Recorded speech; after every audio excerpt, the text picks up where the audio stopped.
카운트에 맞춰서 1대1로 가겠습니다.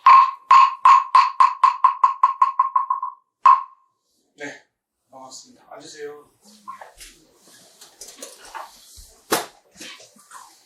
지난주 말고 지지난주에 여러분들 강의했던 내용 중에 제가 길게 얘기했던 게 증거에 대한 얘기를 했어요. 기억하십니까? 증거.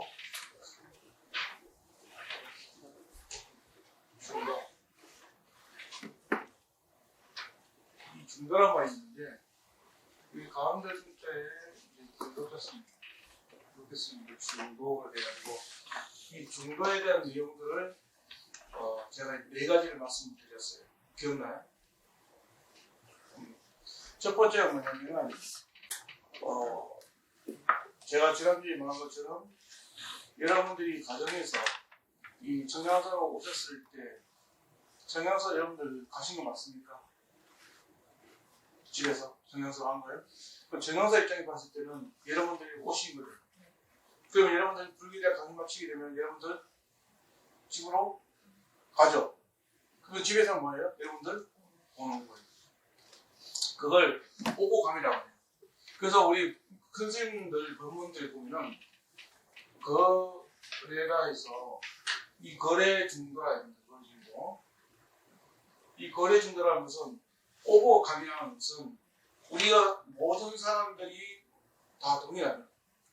이 오고하는 그 부분들이 어느 누구 하나 차별이 있고 분별이 있는 것이 아니라 다들 똑같이 태어나고 다들 똑같이 때가 되면 가요. 그러나 여기서 간다 했을 때 우리는 가지만은 다음 세계에서 뭐예요? 오는 거예요. 그래서 제가 오늘 문득 오다가 이제 음악을 하나 들었는데 음악을 들으려고 들었던 게 아니고 36개월 꼬맹이가 36개월 꼬맹이면 3살쯤 됐나요? 그죠? 그 꼬맹이 여자애가 노래를 불러요. 무슨 노래를 부르는가 봤더니 그 장윤정 씨의 그 초원을 부르더라고요.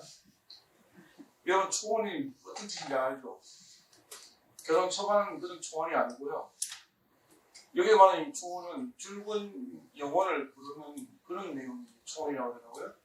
그래서 이 장윤정 씨가 이 초원이라는 노래를 어떻게 해서 만들게 됐나 그 배경을 보니까 무비가 있더라고요. 영화. 무비가 있는데 거기에 보니까 이제 남자친구가 자기 사랑하는 여인을 위해서 오늘 사랑을 보겠다고 또 프로포즈를 해요. 그래서 꽃다발 하고 반지를 딱 사가지고 가는 그 순간에 지나가는 꼬맹이가 부딪혀서 꽃다발이 떨어져요. 그리고 반지가 떨어져요. 그 순간에 오버를 되면서 자기 만나는 그 여인이 길거리에서 교통사고에 의해서 죽어요. 그걸로 인해가지고 이 남자가 죄책감을 느끼고 거기서 괴로워가지고 술을 먹고 거의 폐행생을 하고 있는데 우연찮게 지나가던 무속인이 이 사람을 딱 보고 데리고 가는 거예요. 어디 데리고 가냐면 그 돌아가신 고인의 영정이나 또는 무속도를 데리고 가가지고 혼을 불러줘요. 혼을 불러서 이 사랑에 대한 부분들을 가지고 표현하는 그런 내용이 초원이라고 되어 있더라고요. 그래서 이 초원이라는 것은 죽은 영혼을 표현하지만 사실은 오고감을 있는 불교적인 입장에 봤을 때는 그 의미 없는 의식이에요. 우리가 그 죽은 혼을 불러서 뭐 하겠습니까? 돌아가신 영혼은 보내는 게 또 보내고 나도 가야 되는 것이지. 내가 있는 그 공간 속에서 굳이 그 영혼을 불러가지고 내가 영혼하고 대화 나눠서 그 영혼한테 내가 애착하고 집착하게 되면은 내 삶에 대한 부분들이 불편하잖아요. 그래서 이 불교에서 말하는 이 중도라는 것도 생사에 있어서 오버가면 이런 부분들은 다 그런 걸 알아야 돼요. 거기에 매달려서 집착을 해가지고 하면은 간 영혼도 그렇지만 남아있는 이 사람도 같이 힘들어요. 그래서 이왕이면은 오버감에 대한 부분들은 놔줘야 된다. 그게 있고 두 번째는 뭐냐면은 생멸에 대한 부분. 그 다음에 1, 2. 그 다음에 마지막이 뭐냐면 단성입니다. 이게 다 뭐냐면 우리가 죽으면은 육체가 있고 영혼이 있습니다. 그 영혼이 영원한 것과 영원하지 않은 것과에 대한 생활을 봐서는 의미가 없습니다. 그거에 대한 우리가 매달리면 안 되는데 우리는 자꾸 영혼이 있다고 생각해서 거기에 매달려서 하면은 내 마음 공부가 안 되는 거예요. 불교에서 말할 때 뭐냐면 모든 인연은 인연대로 흘러가는 거 인연대로 거래, 생멸, 일이라는 것은 같은 것도 있고 다른 것도 있고 여러분들은 태어난 이 지구에는 다들 똑같이 지구에서 똑같이 태어났지만 갑자기 각각의 삶이 다르잖아요. 여기서도 서울에 태어난 사람도 있고 제주도에 태어난 사람도 있고 섬에 태어난 사람도 있고 그다음에 산에 태어난 사람도 있고 사람마다 다 달라요.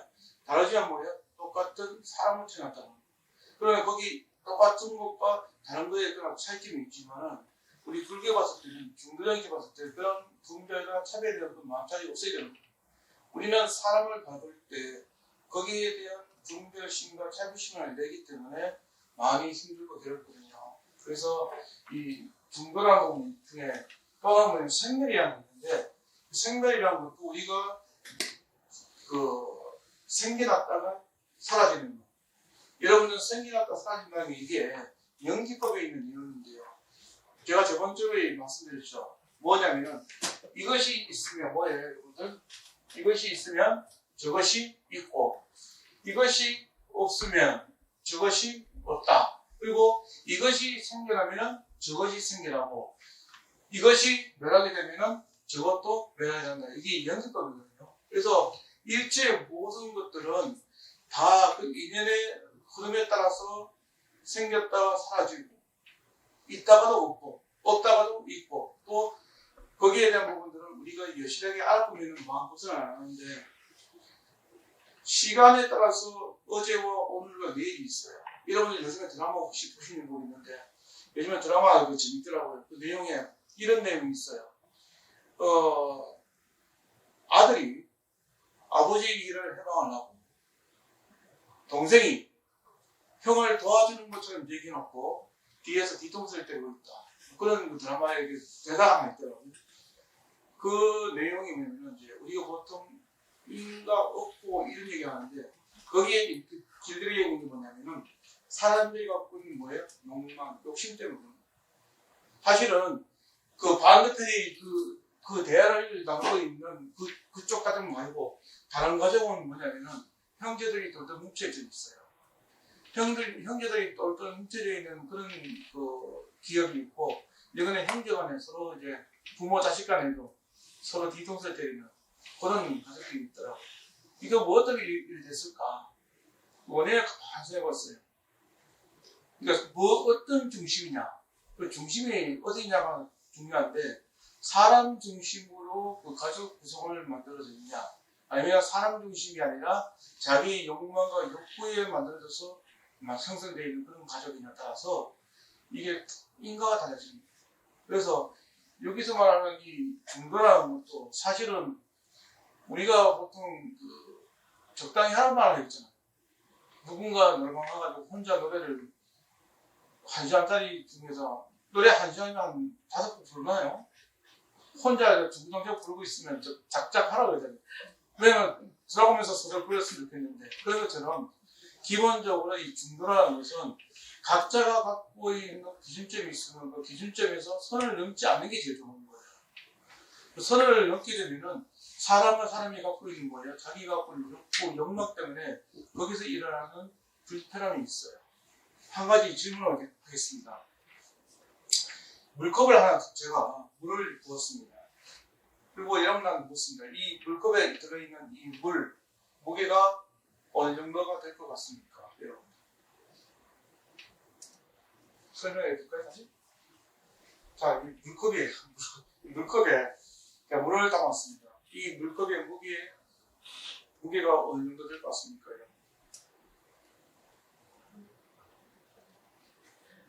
네. 컵의 크기에 따라서 달라질 수도 있겠군요. 그리고 물을 이게 또 뭐냐면 정말 물인지 아니면 증류수인지 수소수인지 다양한 것에 따라서 무게가 또 다를 수 있는데 이게 불교적인 관점을 봤을 때 뭘 제가 메시지를 던져주고 싶냐면 여러분들이 물컵의 무게를 딱 들고 있는 이 순간에 이 무게를 물었는데 이걸 1시간 들고 2시간 들고 12시간 들고 있으면 이 무게가 어떻게 될 것 같아요? 괴로워요. 이게 이 무게라는 것은 시간이 가는 것으로 더 무거워져요. 이 얘기가 여러분들 불교를 공부하고 있으면은 내 보이지 않는 내 마음의 무게가 있어요. 내 마음의 무게가 긍정적인 무게면 굉장히 가볍습니다. 이거예요. 24시간 들어도 한 개도 안 무거워요. 그러나 이 무게가 긍정적인 무게가 아니고 부정적인 무게야. 그러니까 내가 사람과 사람 관계 속에서 일어나고 있는 모든 감정들에 대한 그 괴로움을 그것을 불에게 담아가지고 있으면 이 무게는 천근만근입니다. 그래서 우리가 일상이 일어났을 때 불교를 공부할 때 중도라는 것은 내 일어나는 마음의 무게를 가볍게 하는 거예요. 그 무게를 무겁게 하는 게 아니에요. 그래서 여러분들 불교를 공부할 때 내가 갖고 있는 내 마음의 무게가 얼마나 무거운지 그 무겁다는 걸 알면은 그것을 내려놓는 연습을 하셔야 돼요. 그 연습이 딴 게 아니고 그건 중도로 하는 거예요. 사람과 사람 관계에서 일어나는 모든 내용들이 그러한 줄 알고 그것을 인정해버리면 모든 문제가 안 되는데 우리는 인정을 하려는 것보다 그 사람이 갖고 있는 생각들이 뭘 틀렸어라는 그런 어떤 시비를 갖고 있고 또 사람과 사람 관계에서 동등한 입장에서 우리는 가르치려고 하면 안 돼요. 근데 사실은 저도 스님 생활을 하면서 불교에 대해서 여러분들 많이 하고 있지는 않지만 스님이라는 그 이유만을 해서 많이 가르치려고만 했는데 어느 순간 가보니까 이 지식적으로 봤을 때는 제하자가 여러분들이 더 많이 알고 있어요. 더 많이 알고 있는데 그 부분들 가지고 제가 가르쳐 준다는 자체가 그건 잘못된 거다. 여러분한테 가르쳐 줄 수 있는 것이 뭔가 봤더니 지금 말씀드린 것처럼 마음 공부하는 법입니다. 그러면 스님도 마음 공부할 때 마음이 늘 평안하십니까? 안 그래요. 저는 비가 오면 비가 오는 대로 눈이 오면 눈이 오는 대로 바람 부면 바람 부는 대로 그 모든 일어나는 부분들 속에서 가급적이면 마음까지 일어나는 것을 최소화하려고 노력은 해요. 근데 이게 안 되는 게 하나 있더라고요. 나이가 많지는 않지만 30대, 40대 넘어가면서 50대 넘어가니까 이게 내 의지와 상관없이 일어나고 있는 것 중에 하나가 혈압이더라고요. 근데 50이 넘어가면은 누구나 조금씩 혈압은 다 있대요. 혈압이 있는 것을 가지고 혈압이 있으니까 혈압을 내려야 된다 해가지고 혈압약 드시면 안 돼요. 저는 혈압약 드시기 권장하지는 않습니다. 혈압이 올라왔을 때는 화가 났을 때는 그것을 다 쓸 수 있는 그 방법을 찾아야 돼요. 어떤 분은 산으로 가고 어떤 분은 들로 어떤 분은 바다로 가기도 하고 어떤 분은 노래방 가기도 하고 어떤 분은 취미생활하면 이렇게 테니스를 치든 골프를 치든 뭔가 자기가 일어나고 있는 마음대로 일어나는 그것을 내려놓는 연습을 하지 않으면 안 돼요. 근데 그걸 하지 않고 자기가 하고 났으니까 혈압 올라온다 해서 혈압을 드시게 되면 그게 인지방편으로는 좋을지는 모르지만은 내 몸을 더 상하게 만듭니다. 또 하나 더 있더라고요. 혈압약이 한번 의지하기 시작하면은 이거는 계속 먹어야 된다고 해요. 혈압약은 한번 먹으면은 그 돌아가시는 그날까지 매일 드셔야 된대요. 맞습니까? 저는 잘 모르겠어요. 그런데 이제 혈압약을 드시는 것보다는 내가 일어나고 있는 마음의 어떤 작용이 일어났을 때 그 작용이 일어난 것을 내려놓는 연습을 얘기해요. 그 연습 중에 하나가 불교에서는 가장 잘 쓰고 있는 용어 중에 하나가 한번 따라해보세요. 하심. 이게 하심인데 이게 아라하자의 마음 진짜예요. 제가 여러분한테 얘기했을 겁니다. 이 하심이라는 것은 이게 마음을 내린다는 그런 의미도 있지만은 내 몸과 마음이 들떠있는 마음자리를 가라앉히는 것도 있고 또 다른 걸로 보면은 사람을 사는 모든 사람들이 다 동등한 입장이라고 생각한다면은 거기에 있어가지고 동등하게 바라보면은 문제가 안 일어나는데 거기서 이 사람이 내보다 좀 못났는데 뭐가 내보다 더 잘하고 있어. 그러면 거기서 일어나는 그런 마음들이 나하고 별개 문제잖아요. 그 사람이 잘 되고 있는 건 그 사람 문제이고 못하고 있는 건 내 문제인데 저 사람이 내보다 못하는 데로 저 사람이 잘 된다 이렇게 얘기한다면은 장미꽃하고 한꽃이 있어요. 어떤 게 더 이쁩니까?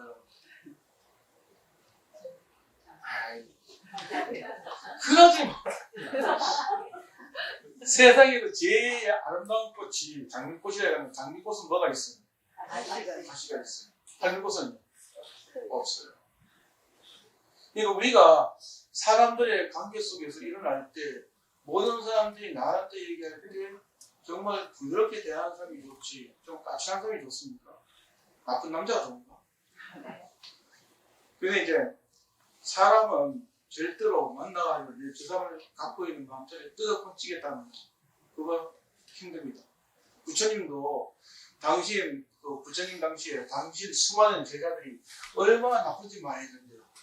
나쁜 짓을 굉장히 많이 했는데 그 나쁜 짓 하는 제자들한테 얘들아 그러지 마라 그러지 마라 그러지 마라 부탁을 해도 제자들은 안 들어요.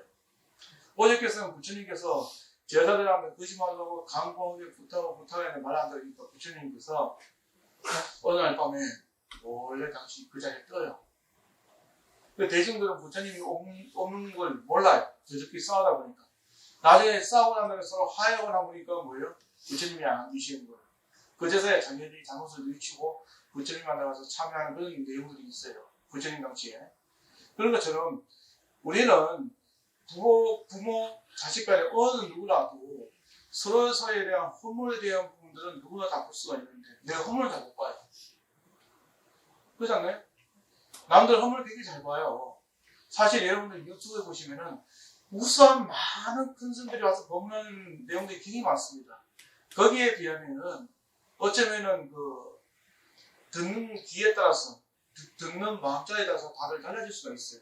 그래서 중요한 거는 내 마음에 공부하는 데 있어서 그것을 어떻게 내가서 갈무리 할까 중요한 거예요. 선택은 각자의 몫이에요.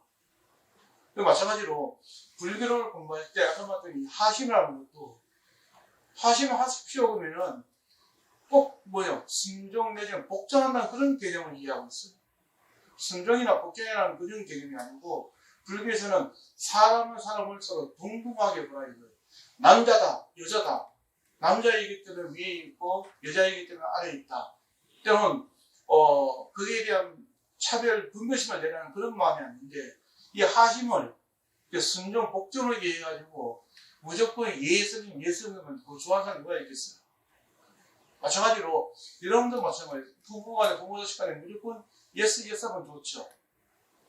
그 사람은 그 사랑하는 사람이 오래 가려면은 그 얼마 전에 그 다큐멘터리에 보니까 사랑하는 사람들 다큐멘터리가 있더라고요. 거기에 할아버지가 제일 큰 형이 106세, 그 다음에 둘째가 100세, 그 다음에 셋째가 96살이래요. 그런데 여기서 제일 몸이 제일 아프냐? 막내가 몸이 제일 많이 아파요. 그리고 둘째는 그래도 그러나 거기서 제일 건강하신 분 누구냐? 106세 된 할아버지가 제일 건강해요. 그 내용이 잠깐 나오는데 그게 제일 맏형이 갖고 있는 게 뭐냐면 우리는 어렸을 때부터 독실 부모이지만은 나는 우리 형제들이 내 가족이고 내 식구이기 때문에 소중하기 때문에 내가 갖고 있는 모든 걸 항상 동생들한테 다 양보했대요. 이게 보면은 집안에 보면은 첫째, 둘째, 셋째 있잖아요. 누가 욕심이 제일 많을 것 같아요? 막내? 왜요? 받는 게 습관이 되어서. 그러니까 제가 그 내용을 딱 보니까 제일 몸이 건강이 안 좋으신 분이 있는데 그분이 건강이 제일 안 좋은 이유 중에 하나가 늘 바다만 먹었던 그 습이 있어나니까 그게 의지하고 있으니까 스스로 잘 발생한 그런 부분들이 많이 좀 덜한 것 같더라고요. 그래서 막내가 제일 건강이 안 좋고 그 다음에 건강이 안 좋은 분이 둘째인데 둘째는 뭐냐면 욕심이 참 많아 보여요. 폄하하려는 게 아니라 그냥 그 화면에서 봤을 때 제 느낌이 뭐냐면은 장남이 자기 갖고 있는 집이 있는데 둘째를 위해서 자기가 살고 있던 집을 내놓고 그보다 더 작은 집을 이사를 가요. 장남이. 내 동생을 위해서. 이게 일반적으로 봤을 때, 일반 가정에서 봤을 때는 그 집안의 가정 기둥이 장남이 제일 좋은 집에 살아야 돼요. 그래서 지금 말씀드리고 싶은 건 뭐냐면은 모든 환경들에 있어서 분별과 차별을 갖고 사람을 사랑하는 만들면 안 된다는 겁니다. 그게 잘못된 부분을 하는데 그것을 동치기 위해서 보살님들이 가져야 될 그 마음자리가 있습니다. 그게 그 마음자리 가지고 있는 게 몇 가지는 네 가지 있는데 그 네 가지를 여러분한테 말씀드리겠습니다.